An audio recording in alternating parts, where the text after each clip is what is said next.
ಕೂಡ ಒಂದು ಅರ್ಥದಲ್ಲಿ ಡರ್ಟಿ ಪಾಲಿಟಿಕ್ಸೇ. ಮಾತಿನಲ್ಲಿ ಆದದ್ದಲ್ಲ, ಕೃತಿಯಲ್ಲಿ ಆದದ್ದು. ವರ್ತೂರ್ ಪ್ರಕಾಶ್ ಮಾಜಿ ಸಚಿವರು, ಅವ್ರ ವಿರುದ್ಧ ಗಂಭೀರವಾದ ಆರೋಪ ಕೇಳೋಕೆ ಸಿಕ್ತು. ಇವತ್ತು ಪೊಲೀಸರ ಮುಂದೆ ಹಾಜರಾದರೂ ಕೂಡ ವರ್ತೂರ್ ಪ್ರಕಾಶ್ ಅವರು ಶ್ವೇತಾ ಅನ್ನೋ ಮಹಿಳೆ ವಂಚಕಿ ಅನ್ನೋ ಹಣೆಪಟ್ಟಿಯನ್ನು ಕಟ್ಟಿಕೊಂಡಿದ್ದಾರೆ. ಇವರಿಗೂ ಹಾಗೆ ವರ್ತೂರ್ ಪ್ರಕಾಶ್ ಅವರಿಗೂ ಸಂಬಂಧ ಇತ್ತಾ ಅನ್ನೋದು ಸದ್ಯಕ್ಕೆದ್ದಿರುವ ಪ್ರಶ್ನೆ. ಅಸಲಿಗೆ ಇವರಿಬ್ಬರ ನಡುವೆ ನಡೆದಿತ್ತೇನು ಅನ್ನೋ ವಿಚಾರಕ್ಕೂ ಕೂಡ ಸಾಕಷ್ಟು ಗೊಂದಲ ಇದೆ. ಈ ಆರೋಪ ಅಂದರೆ ಬಂಗಾರದ ವ್ಯಾಪಾರಿಗಳಿಗೆ ವಂಚಿಸಿದ್ದಾರೆ ಅನ್ನೋ ಆರೋಪ ಶ್ವೇತಾ ಮೇಲಿರೋದು. ಶ್ವೇತಾ ಜೊತೆಯಲ್ಲಿ ವರ್ತೂರ್ ಪ್ರಕಾಶ್ ಅವರು ಸಂಪರ್ಕದಲ್ಲಿದ್ದರು ಅನ್ನೋ ಆರೋಪ ವರ್ತೂರ್ ಪ್ರಕಾಶ್ ಅವ್ರ ಮೇಲೆ. ಇಷ್ಟೆಲ್ಲ ಆರೋಪ ಕೇಳಿಬರೋದಕ್ಕೆ ಕಾರಣ ಏನು? ಕೇಸ್ ಹಿಸ್ಟ್ರಿ ಏನು? ಅದೆಲ್ಲದಕ್ಕೆ ಸಂಬಂಧಪಟ್ಟ ಒಂದು ರಿಪೋರ್ಟ್ ಇದೆ, ಗಮನಿಸಿ.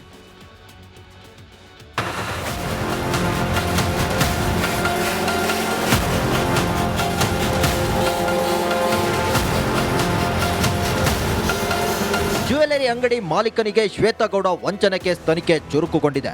ಈ ಕೇಸ್ನಲ್ಲಿ ಮಾಜಿ ಸಚಿವ ವರ್ತೂರ್ ಪ್ರಕಾಶ್ ಹೆಸರು ಕೂಡ ಕೇಳಿ ಬಂದಿತ್ತು.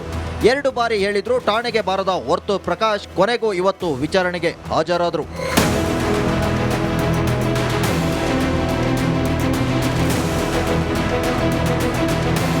ಪುಲಕೇಶಿ ನಗರ ಎಸಿಪಿ ಕಚೇರಿಯಲ್ಲಿ ವರ್ತೂರ್ ಪ್ರಕಾಶ್ರನ್ನ ಬರೋಬ್ಬರಿ 5 ಗಂಟೆ ವಿಚಾರಣೆ ಮಾಡಲಾಯಿತು. ಎಸಿಪಿ ಗೀತಾ ಅವರ ಮುಂದೆ ಮಾಜಿ ಸಚಿವ ಹಣ ಹಾಗೂ ಚಿನ್ನವನ್ನ ಇಟ್ಟಿದ್ದಾರೆ. ಯಾಕೆ ಗೊತ್ತಾ? ಇದರಲ್ಲಿ ನಂದು ಯಾವುದೇ ರೀತಿಯಾದಂಥ ಪಾತ್ರ ಇಲ್ಲ. ನಾನು ಸಂಪೂರ್ಣವಾಗಿ ಎಲ್ಲ ಮಾಹಿತಿಯನ್ನು ಕೂಡ ಪೊಲೀಸ್ ಅಧಿಕಾರಿಗಳು ಕೊಟ್ಟಿದ್ದೀನಿ.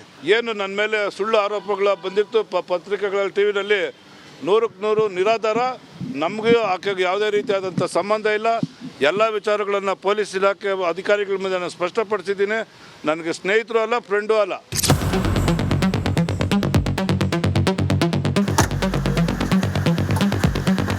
ಶ್ವೇತಗೌಡ ಬಗ್ಗೆ ಒಂದೊಂದೇ ಸ್ಫೋಟಕ ವಿಚಾರ ಹೊರಬರ್ತಿವೆ.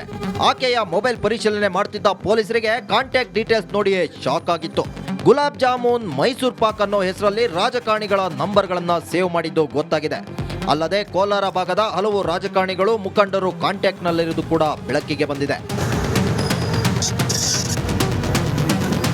Madesh, crime bureau, republic Kannada, Bengaluru. ಇದು ಕೂಡ ಒಂದು ಅರ್ಥದಲ್ಲಿ ಡರ್ಟಿ ಪಾಲಿಟಿಕ್ಸೇ. ಮಾತಿನಲ್ಲಿ ಆದದ್ದಲ್ಲ, ಕೃತಿಯಲ್ಲಿ ಆದದ್ದು. ವರ್ತೂರ್ ಪ್ರಕಾಶ್ ಮಾಜಿ ಸಚಿವರು, ಅವ್ರ ವಿರುದ್ಧ ಗಂಭೀರವಾದ ಆರೋಪ ಕೇಳೋಕೆ ಸಿಕ್ತು. ಇವತ್ತು ಪೊಲೀಸರ ಮುಂದೆ ಹಾಜರಾದರೂ ಕೂಡ ವರ್ತೂರ್ ಪ್ರಕಾಶ್ ಅವರು ಶ್ವೇತಾ ಅನ್ನೋ ಮಹಿಳೆ ವಂಚಕಿ ಅನ್ನೋ ಹಣೆಪಟ್ಟಿಯನ್ನು ಕಟ್ಟಿಕೊಂಡಿದ್ದಾರೆ. ಇವರಿಗೂ ಹಾಗೆ ವರ್ತೂರ್ ಪ್ರಕಾಶ್ ಅವರಿಗೂ ಸಂಬಂಧ ಇತ್ತಾ ಅನ್ನೋದು ಸದ್ಯಕ್ಕೆದ್ದಿರುವ ಪ್ರಶ್ನೆ. ಅಸಲಿಗೆ ಇವರಿಬ್ಬರ ನಡುವೆ ನಡೆದಿತ್ತೇನು ಅನ್ನೋ ವಿಚಾರಕ್ಕೂ ಕೂಡ ಸಾಕಷ್ಟು ಗೊಂದಲ ಇದೆ. ಈ ಆರೋಪ ಅಂದರೆ ಬಂಗಾರದ ವ್ಯಾಪಾರಿಗಳಿಗೆ ವಂಚಿಸಿದ್ದಾರೆ ಅನ್ನೋ ಆರೋಪ ಶ್ವೇತಾ ಮೇಲಿರೋದು. ಶ್ವೇತಾ ಜೊತೆಯಲ್ಲಿ ವರ್ತೂರ್ ಪ್ರಕಾಶ್ ಅವರು ಸಂಪರ್ಕದಲ್ಲಿದ್ದರು ಅನ್ನೋ ಆರೋಪ ವರ್ತೂರ್ ಪ್ರಕಾಶ್ ಅವ್ರ ಮೇಲೆ. ಇಷ್ಟೆಲ್ಲ ಆರೋಪ ಕೇಳಿಬರೋದಕ್ಕೆ ಕಾರಣ ಏನು? ಕೇಸ್ ಹಿಸ್ಟ್ರಿ ಏನು? ಅದೆಲ್ಲದಕ್ಕೆ ಸಂಬಂಧಪಟ್ಟ ಒಂದು ರಿಪೋರ್ಟ್ ಇದೆ, ಗಮನಿಸಿ.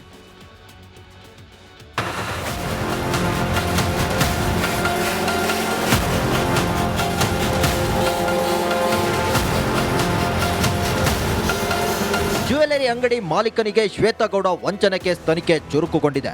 ಈ ಕೇಸ್ನಲ್ಲಿ ಮಾಜಿ ಸಚಿವ ವರ್ತೂರ್ ಪ್ರಕಾಶ್ ಹೆಸರು ಕೂಡ ಕೇಳಿ ಬಂದಿತ್ತು. 2 ಬಾರಿ ಹೇಳಿದ್ರು ಠಾಣೆಗೆ ಬಾರದ ವರ್ತೂರ್ ಪ್ರಕಾಶ್ ಕೊನೆಗೂ ಇವತ್ತು ವಿಚಾರಣೆಗೆ ಹಾಜರಾದರು.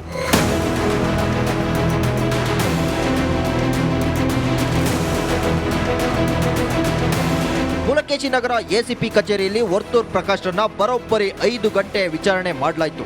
ಎಸಿಪಿ ಗೀತಾ ಅವರ ಮುಂದೆ ಮಾಜಿ ಸಚಿವ ಹಣ ಹಾಗೂ ಚಿನ್ನವನ್ನ ಇಟ್ಟಿದ್ದಾರೆ. ಯಾಕೆ ಗೊತ್ತಾ? ಇದರಲ್ಲಿ ನಂದು ಯಾವುದೇ ರೀತಿಯಾದಂಥ ಪಾತ್ರ ಇಲ್ಲ. ನಾನು ಸಂಪೂರ್ಣವಾಗಿ ಎಲ್ಲ ಮಾಹಿತಿಯನ್ನು ಕೂಡ ಪೊಲೀಸ್ ಅಧಿಕಾರಿಗಳು ಕೊಟ್ಟಿದ್ದೀನಿ. ಏನು ನನ್ನ ಮೇಲೆ ಸುಳ್ಳು ಆರೋಪಗಳ ಬಂದಿತ್ತು ಪತ್ರಿಕೆಗಳಲ್ಲಿ, ಟಿ ವಿನಲ್ಲಿ 100ಕ್ಕೆ 100 ನಿರಾಧಾರ. ನಮಗೂ ಆಕೆಗೆ ಯಾವುದೇ ರೀತಿಯಾದಂಥ ಸಂಬಂಧ ಇಲ್ಲ. ಎಲ್ಲ ವಿಚಾರಗಳನ್ನು ಪೊಲೀಸ್ ಇಲಾಖೆ ಅಧಿಕಾರಿಗಳ ಮುಂದೆ ನಾನು ಸ್ಪಷ್ಟಪಡಿಸಿದ್ದೀನಿ. ನನಗೆ ಸ್ನೇಹಿತರು ಅಲ್ಲ, ಫ್ರೆಂಡು ಅಲ್ಲ.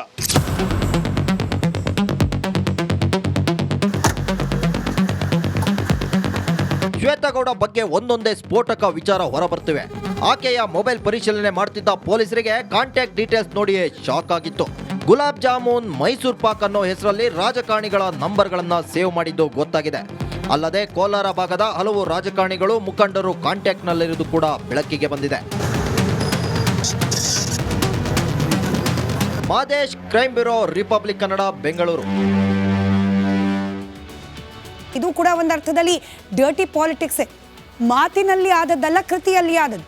ವರ್ತೂರ್ ಪ್ರಕಾಶ್ ಮಾಜಿ ಸಚಿವರು, ಅವ್ರ ವಿರುದ್ಧ ಗಂಭೀರವಾದ ಆರೋಪ ಕೇಳೋಕೆ ಸಿಕ್ತು. ಇವತ್ತು ಪೊಲೀಸರ ಮುಂದೆ ಹಾಜರಾದರೂ ಕೂಡ ವರ್ತೂರ್ ಪ್ರಕಾಶ್ ಅವರು ಶ್ವೇತಾ ಅನ್ನೋ ಮಹಿಳೆ ವಂಚಕಿ ಅನ್ನೋ ಹಣೆಪಟ್ಟಿಯನ್ನು ಕಟ್ಟಿಕೊಂಡಿದ್ದಾರೆ. ಇವರಿಗೂ ಹಾಗೆ ವರ್ತೂರ್ ಪ್ರಕಾಶ್ ಅವರಿಗೂ ಸಂಬಂಧ ಇತ್ತಾ ಅನ್ನೋದು ಸದ್ಯಕ್ಕೆದ್ದಿರುವ ಪ್ರಶ್ನೆ. ಅಸಲಿಗೆ ಇವರಿಬ್ಬರ ನಡುವೆ ನಡೆದಿತ್ತೇನು ಅನ್ನೋ ವಿಚಾರಕ್ಕೂ ಕೂಡ ಸಾಕಷ್ಟು ಗೊಂದಲ ಇದೆ. ಈ ಆರೋಪ ಅಂದರೆ ಬಂಗಾರದ ವ್ಯಾಪಾರಿಗಳಿಗೆ ವಂಚಿಸಿದ್ದಾರೆ ಅನ್ನೋ ಆರೋಪ ಶ್ವೇತಾ ಮೇಲಿರೋದು. ಶ್ವೇತಾ ಜೊತೆಯಲ್ಲಿ ವರ್ತೂರ್ ಪ್ರಕಾಶ್ ಅವರು ಸಂಪರ್ಕದಲ್ಲಿದ್ದರು ಅನ್ನೋ ಆರೋಪ ವರ್ತೂರ್ ಪ್ರಕಾಶ್ ಅವ್ರ ಮೇಲೆ. ಇಷ್ಟೆಲ್ಲ ಆರೋಪ ಕೇಳಿಬರೋದಕ್ಕೆ ಕಾರಣ ಏನು?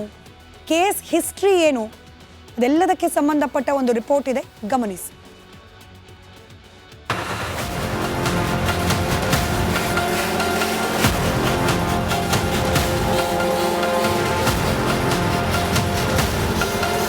ಜ್ಯುವೆಲರಿ ಅಂಗಡಿ ಮಾಲೀಕನಿಗೆ ಶ್ವೇತಗೌಡ ವಂಚನೆ ಕೇಸ್ ತನಿಖೆ ಚುರುಕುಗೊಂಡಿದೆ. ಈ ಕೇಸ್ನಲ್ಲಿ ಮಾಜಿ ಸಚಿವ ವರ್ತೂರ್ ಪ್ರಕಾಶ್ ಹೆಸರು ಕೂಡ ಕೇಳಿ ಬಂದಿತ್ತು. 2 ಬಾರಿ ಹೇಳಿದ್ರು ಠಾಣೆಗೆ ಬಾರದ ವರ್ತೂರ್ ಪ್ರಕಾಶ್ ಕೊನೆಗೂ ಇವತ್ತು ವಿಚಾರಣೆಗೆ ಹಾಜರಾದರು.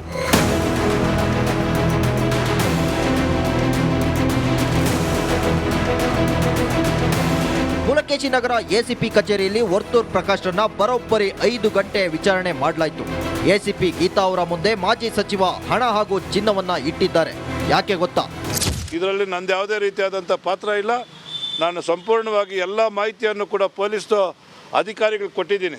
ಏನು ನನ್ನ ಮೇಲೆ ಸುಳ್ಳು ಆರೋಪಗಳ ಬಂದಿತ್ತು ಪತ್ರಿಕೆಗಳಲ್ಲಿ, ಟಿ ವಿನಲ್ಲಿ 100ಕ್ಕೆ 100 ನಿರಾಧಾರ. ನಮಗೂ ಆಕೆಗೆ ಯಾವುದೇ ರೀತಿಯಾದಂಥ ಸಂಬಂಧ ಇಲ್ಲ.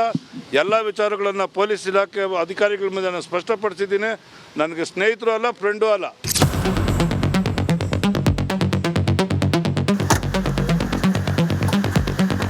ಶ್ವೇತಗೌಡ ಬಗ್ಗೆ ಒಂದೊಂದೇ ಸ್ಫೋಟಕ ವಿಚಾರ ಹೊರಬರ್ತಿವೆ. ಆಕೆಯ ಮೊಬೈಲ್ ಪರಿಶೀಲನೆ ಮಾಡ್ತಿದ್ದ ಪೊಲೀಸರಿಗೆ ಕಾಂಟ್ಯಾಕ್ಟ್ ಡೀಟೇಲ್ಸ್ ನೋಡಿಯೇ ಶಾಕ್ ಆಗಿತ್ತು. ಗುಲಾಬ್ ಜಾಮೂನ್, ಮೈಸೂರ್ ಪಾಕ್ ಅನ್ನೋ ಹೆಸರಲ್ಲಿ ರಾಜಕಾರಣಿಗಳ ನಂಬರ್ಗಳನ್ನ ಸೇವ್ ಮಾಡಿದ್ದು ಗೊತ್ತಾಗಿದೆ. ಅಲ್ಲದೆ ಕೋಲಾರ ಭಾಗದ ಹಲವು ರಾಜಕಾರಣಿಗಳು, ಮುಖಂಡರು ಕಾಂಟ್ಯಾಕ್ಟ್ನಲ್ಲಿರುವುದು ಕೂಡ ಬೆಳಕಿಗೆ ಬಂದಿದೆ. Madesh, crime bureau, republic Kannada, Bengaluru.